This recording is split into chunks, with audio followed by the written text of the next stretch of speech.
ako. Eh, cute naman ako eh, kaya pwede. Lord, thank you for the blessing na may pagka-cute ako. Pero talaga namang, ang pangit talaga nila kasi ang sama na ugali nila, mga magnanakaw sila. Yun kasi yun. Ngayon, panawagan natin sa ating mga politiko na ating binoto at pinagkatiwalaan. This is your time. Redeem yourself. Ang Diyos mapagpatawad sa mga taong humihingi ng tawad at sincero. Panahon na, kung kayo man ay nagkasala, humarap kayo sa entabladong ito, umakyat kayo dito at magsalita. Manindigan kayo kung ano at sino ang nagsabuatan sa nakawan sa gobyerno. At kayo ay pagtatanggol ng mamamayang Pilipino. Sa mga men in uniform sa inyo, nananawagan kami, yung ninakaw na pera sa kaban ng bayan, willing ho kaming mga Pilipinong i-donate sa mga men in uniform na magtatanggol sa ating bayan at huliin ang mga nagnanakaw na yan. Diba? Willing tayo, ninakaw na eh. Eh di huliin nyo isa't isa, puntahan nyo sa bahay, sure ako may pera doon, cash. Maleta. I-check nyo yung basement. Sa Forbes? Oh, sige, sa Forbes. Hindi, feeling ko wala na sa Forbes. Saan? Nasa Makati? Nasa EDSA?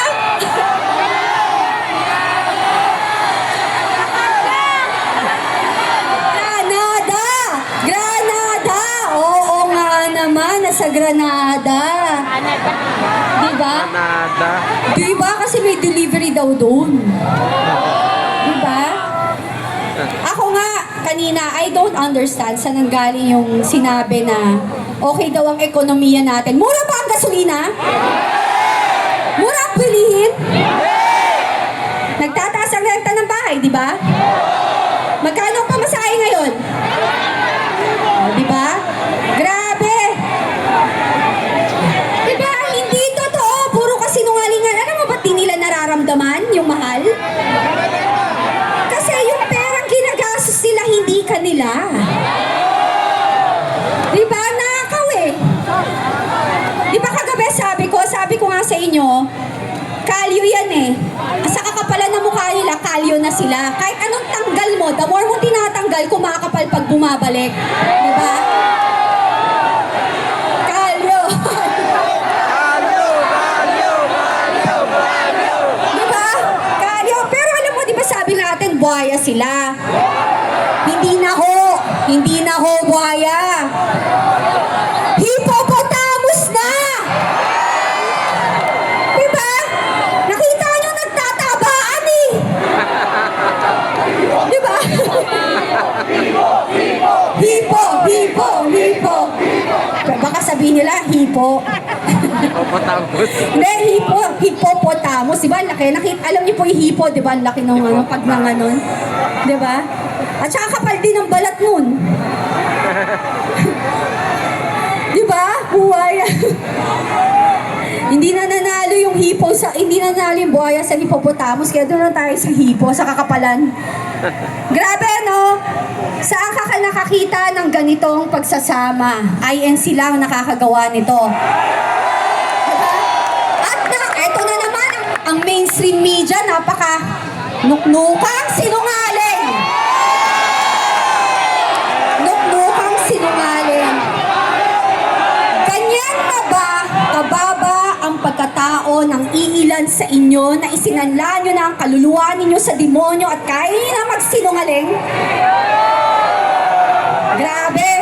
Hindi kayo naawa sa mga anak ninyo, pinapakain yung pera na galing sa nakaw. Kakapal, di ba?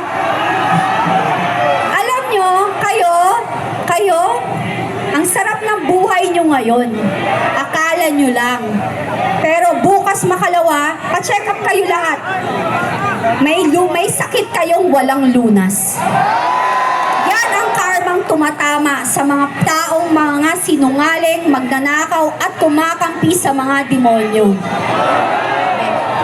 Hindi ako INC, pero mukhang malapit na talaga. Malapit na. Tatapusin lang ho natin tong laban na to. Malapit na.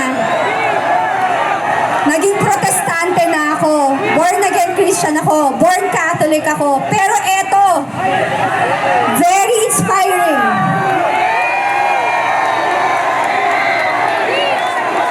We are one! We are one! We are one! Diba? Eto. Mga kababayan, mga politiko, nakikita niyo yung mga bata? Hindi kayo nahihiya? Diba? Andito, nabibilad sa araw, nagsasakripisyo, lumalaban para sa bayan, tas tatawagin yung kulto. Kung sila ang kulto, gusto ko na maging membro ng kultong to.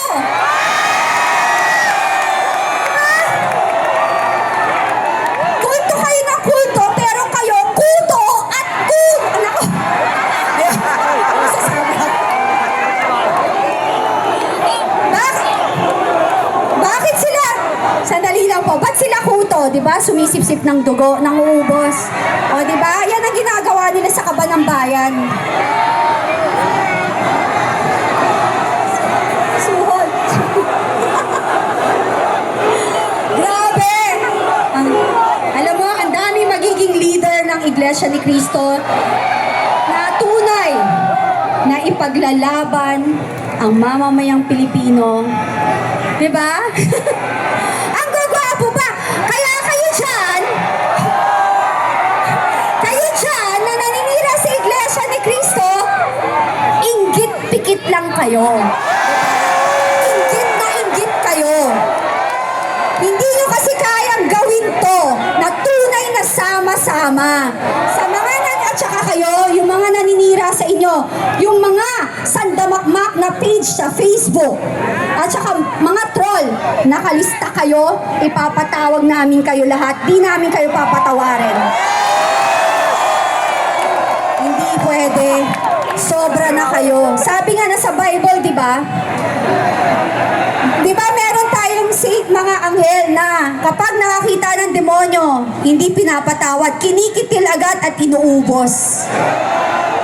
Ganon dapat. So mamili kayo mga politician. Sino kakampihan nyo? Ang Diyos sa langit o ang demonyo dito sa ating lupa?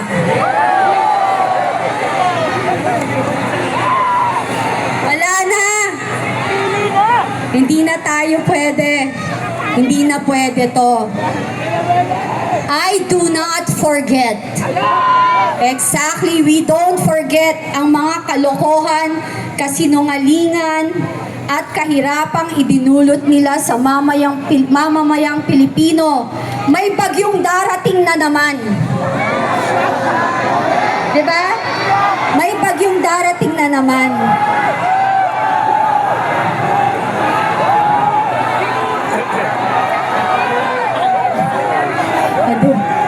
May bagyo. So, eto na naman tayo. Ano na naman sasabihin nila?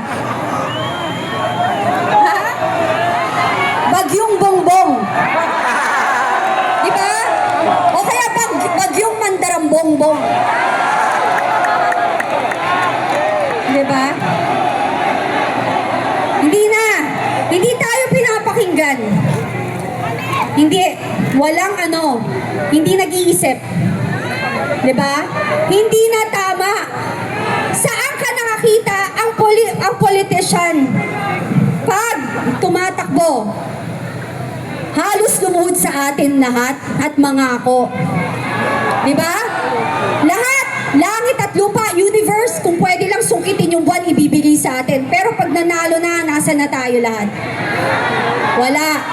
So sa darating na election, matalino kayo. Ang INC hindi makakalimot. Yung mga dati, pinagbibigyan nila. Ang INC ay pinagbibigyan ang mga nagkakamali. Pero this time, hindi na pwede.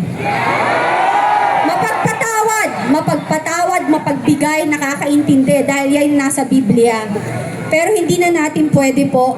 Hindi ako INC. Sa aking opinion, hindi na ako magpapaloko. Ayoko na! Tama na!